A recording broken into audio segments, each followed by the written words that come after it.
The last guest stumbled out the weathered oak door, their laughter a fading echo down the gaslit street. My wedding dress, once pristine white, clung to me like a damp shroud, the train whispering secrets against the worn floorboards. Michael, my new husband, stood beside the colossal fireplace, his face obscured by the flickering flames. This wasn't how I envisioned our wedding night. The grand manor on Grimhaven Street, my childhood home, had always been eerie, a sprawling labyrinth of dust-sheathed portraits and echoing halls. But tonight, it felt suffocating, the air thick with a tension that went beyond the usual post-wedding jitters. "Ready for bed, Mrs. Hawthorne?" Michael's voice, usually warm and reassuring, held a distant echo. I forced a smile. "Just a moment, darling, I need to—" My voice trailed off. The air crackled with a sudden static, the ornate chandelier overhead sparking and flickering before plunging the room into darkness. Relief washed over me, a welcome reprieve from the oppressive atmosphere. "Michael," I called out, my voice shaky. Silence answered. I fumbled for my phone, the faint glow on the screen casting grotesque shadows on the walls. The familiar layout of the foyer seemed to shift, the stairs leading upwards twisting into a maze of darkness. Panic clawed at my throat. "Michael, where are you?" A faint scratching sound came from behind the massive oak desk that dominated the room. Fear, cold and sharp, pricked at my skin. Hesitantly, I approached, the aged wood groaning under my weight. Holding my breath, I reached out and fumbled for the hidden drawer my father used to keep his important papers. My fingers brushed against a cold, metallic object. Relief flooded me as I pulled out a lighter, a forgotten relic from a college camping trip. With a snap, the flame sputtered to life, casting a weak circle of light around me. The scratching grew louder, a frantic rattling sound. It was coming from a hidden compartment built into the desk's side. My heart hammered in my chest. This wasn't some dusty old family heirloom. It was a prison. Trembling, I pulled at the latch. The compartment creaked open, revealing a narrow, coffin-sized space. For a horrifying moment, all I saw were empty, hollow eyes staring back at me. Then, a long, pale hand shot out, grasping my wrist with a grip that felt inhumanly strong. A scream tore from my throat, the sound lost in the vast emptiness of the manor. The figure in the darkness lunged, dragging itself out of the cramped space. It was a woman, her skin a sickly gray, her eyes hollowed sockets and her clothes tattered remnants of a bygone era. A necklace adorned her skeletal neck, a silver locket glinting in the faint light. She lunged at me, a guttural moan escaping her lips. I stumbled backwards, the lighter falling from my grasp, plunging the room back into darkness. The woman's skeletal hands clawed at me, a cold, fetid breath washing over me. I screamed again, pushing against the unyielding wall, searching for an escape. Then, with a sickening crack, wood splintered beneath my touch. A hidden passage concealed by a paneling that matched the wall perfectly creaked open. Without hesitation, I scrambled through the opening, the woman's desperate pleas echoing behind me. I slammed the panel shut, the flimsy wood groaning under the force. I stumbled through the darkness, my gown snagged on unseen objects. The air grew colder, the stale scent of dust and decay thick in my nostrils. The passage twisted and turned, becoming impossibly narrow at times, forcing me to crawl on my hands and knees. Finally, after what felt like an eternity, the passage opened into a vast, cavernous space. A single flickering torch cast an eerie glow on the stone walls, revealing countless cages stacked one on top of another. Each cage held a skeletal figure, their desiccated remains adorned with the same silver locket I'd seen on the woman. The air grew thick with a suffocating silence broken only by the frantic pounding of my own heart. Then, a voice cold and raspy echoed from the darkness. "Welcome home, Emily." I froze, the blue draining from my face. Who are you?" I whispered, my voice barely audibly. A figure emerged from the shadows, its face obscured by the darkness.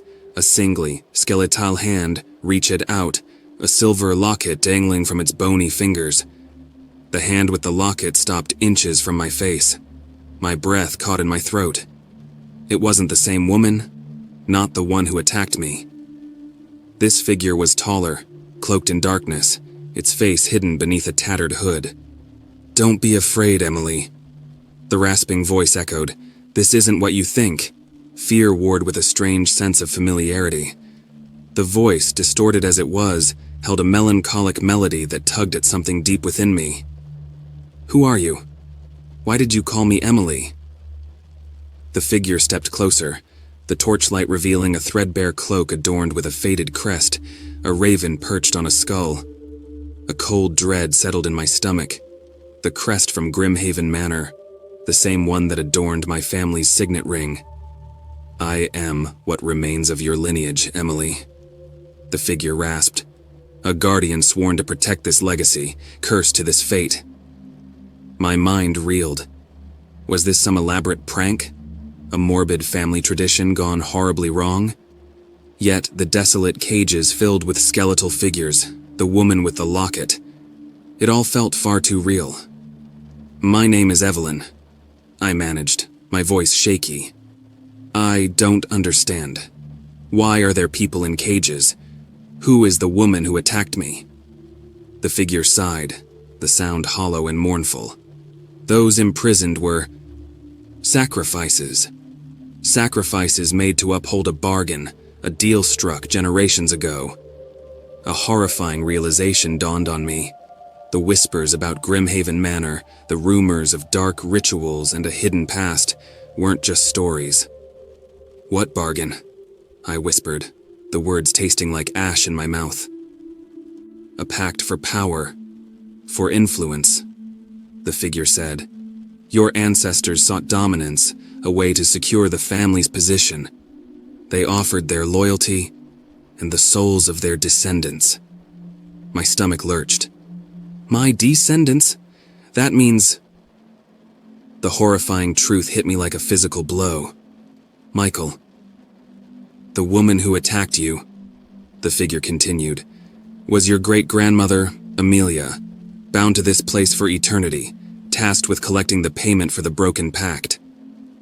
A part of me recoiled at the image of the skeletal woman.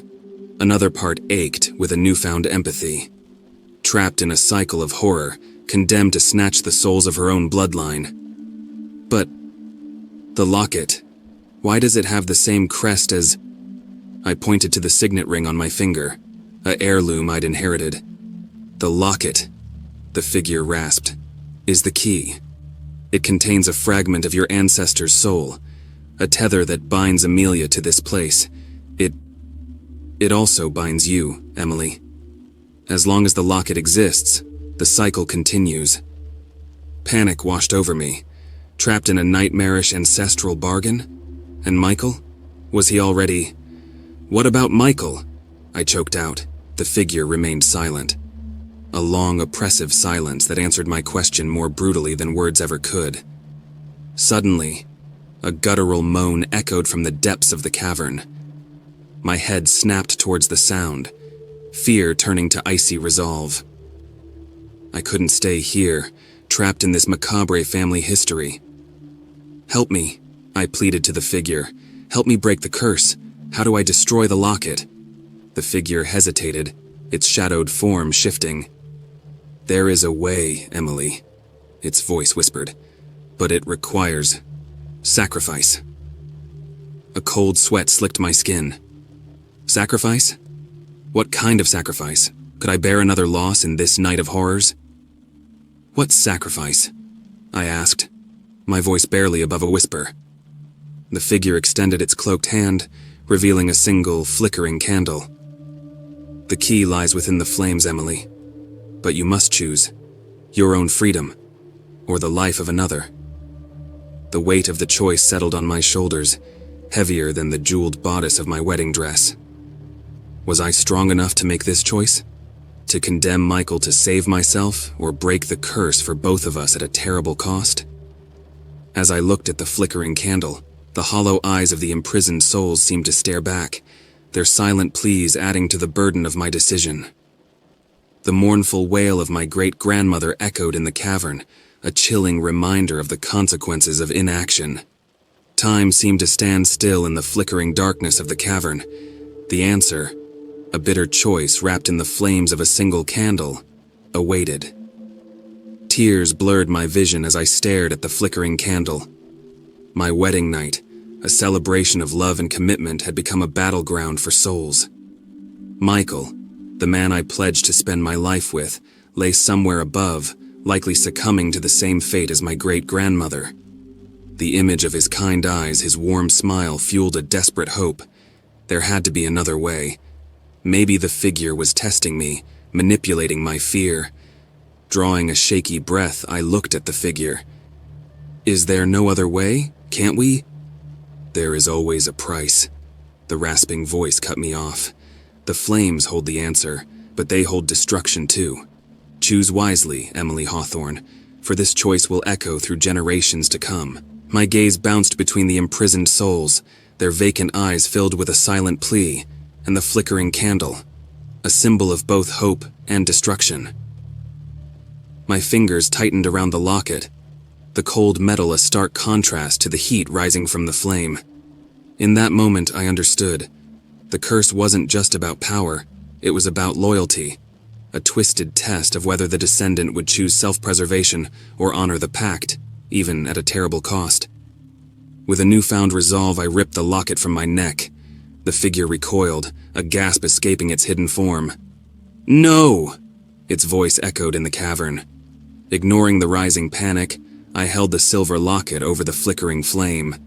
The heat singed my fingers, but I persevered. The metal began to glow, then melt, the silver crest warping and twisting. A deafening scream filled the cavern, a sound filled with rage and despair. The figure lunged towards me, but a wave of heat blasted outwards, pushing it back. The cages holding the skeletal figures rattled violently, the bones within dissolving into dust.